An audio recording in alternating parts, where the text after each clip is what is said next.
నమస్తే, welcome to ANN. రాజకీయాల్లో ఎప్పుడు రెండు రెండులు నాలుగు కాదు, ఎందుకంటే రెండు రెళ్ళు ఎంతైనా కావచ్చు. దానికి ఉదాహరణ కోకల్లలు మనందరికీ కూడా తెలుసు. అయితే ప్రజెంట్ నిన్నటి నుంచి ఓ కార్యక్రమానికి కొంతమంది అతిథులు హాజరయ్యారు.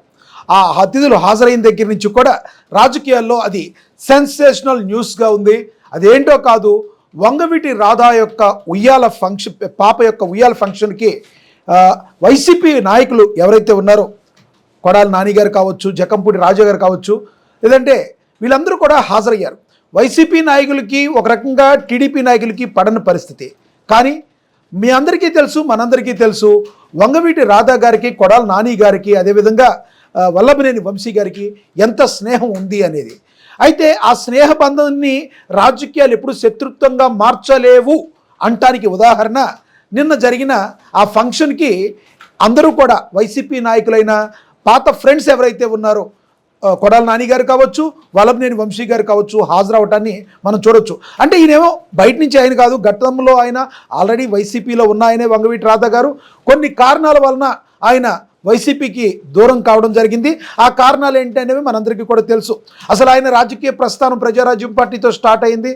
ఆ తర్వాత ఎప్పుడు కూడా ఆయనకి టీడీపీకి దగ్గరలో లేని పరిస్థితి. ఆటోమేటిక్గా ప్రజారాజ్యం పార్టీని కాంగ్రెస్ పార్టీలో విలీనం చేయడం, తద్వారా ఆ తర్వాత ఆయన వైసీపీ గూటికి చేరడం, ఇవన్నీ చకచక జరిగిపోయాయి.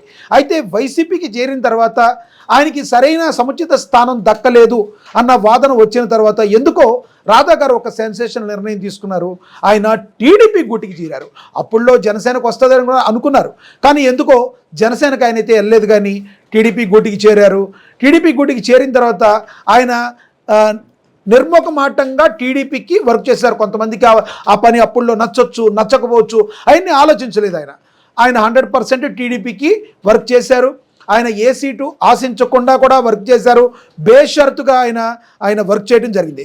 కానీ కూటమి ప్రభుత్వం గెలిచిన తరువాత ఇప్పటికీ కూడా అనేకమైన పదవులు బోళ్ళని వస్తున్నాయి, ఒక్కొక్కరు వెళ్తున్నారు, కానీ రాధా గారి పేరు దీనిలో లేకపోవడం అనేది ఒక రకంగా వంగవీటి అభిమానులు జీర్ణించుకోలేకపోతున్నారంటలో అతిశయోక్తి లేదు. ఎందుకంటే మా రాధా బాబు రూపాయి కూడా ఎవరికి అన్యాయం చేయడం మా రాధా బాబు అనుకునే వీళ్ళందరూ కూడా మరి టీడీపీ పార్టీ ఇంతవరకు ఆయనకి ఎటువంటి పదవిని కట్టబెట్టకపోవడం అనేక అనుమానాలకు తావిస్తుంది. దానికి ఈ రోజున మరింత ఊతమిచ్చేటట్టుగా వైసీపీలోకి రాధాబాబు రీఎంట్రీ ఇస్తున్నాడన్న పలు అనుమానాలు చాలా బలంగా వ్యక్తమవుతున్నాయి.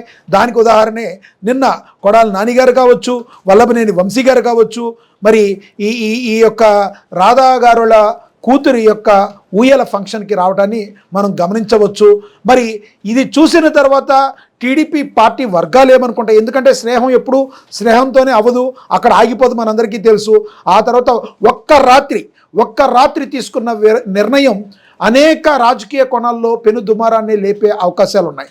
కాబట్టి రాధా గారు టీడీపీ నుంచి చేజారిపోకుండా టీడీపీ పార్టీ ఒడిసిపట్టుకుంటుందా, కొడాలి నానిని అక్కడ లేదంటే వల్లభనేని వంశీని వాళ్ళ ఫ్రెండ్షిప్ వరకే అడ్డుపెట్టే అవకాశం ఉందా, లేదు ఎప్పటికీ కూడా రాజకీయాలతో మాకు సంబంధం లేదు, మేము రాజకీయంగా చేసుకుంటాం, మా స్నేహంగానే ఉంటుందనే కోణంలో వెళితే మరి రేపొద్దున రాధా గారు ఒకవేళ వైసీపీలోకి రీజాయిన్ అయితే అది టీడీపీకి పెద్ద దెబ్బగా, ఒక షాక్గా తగిలే అవకాశం ఉన్నట్లో ఎటువంటి అతిశయోక్తి లేదు.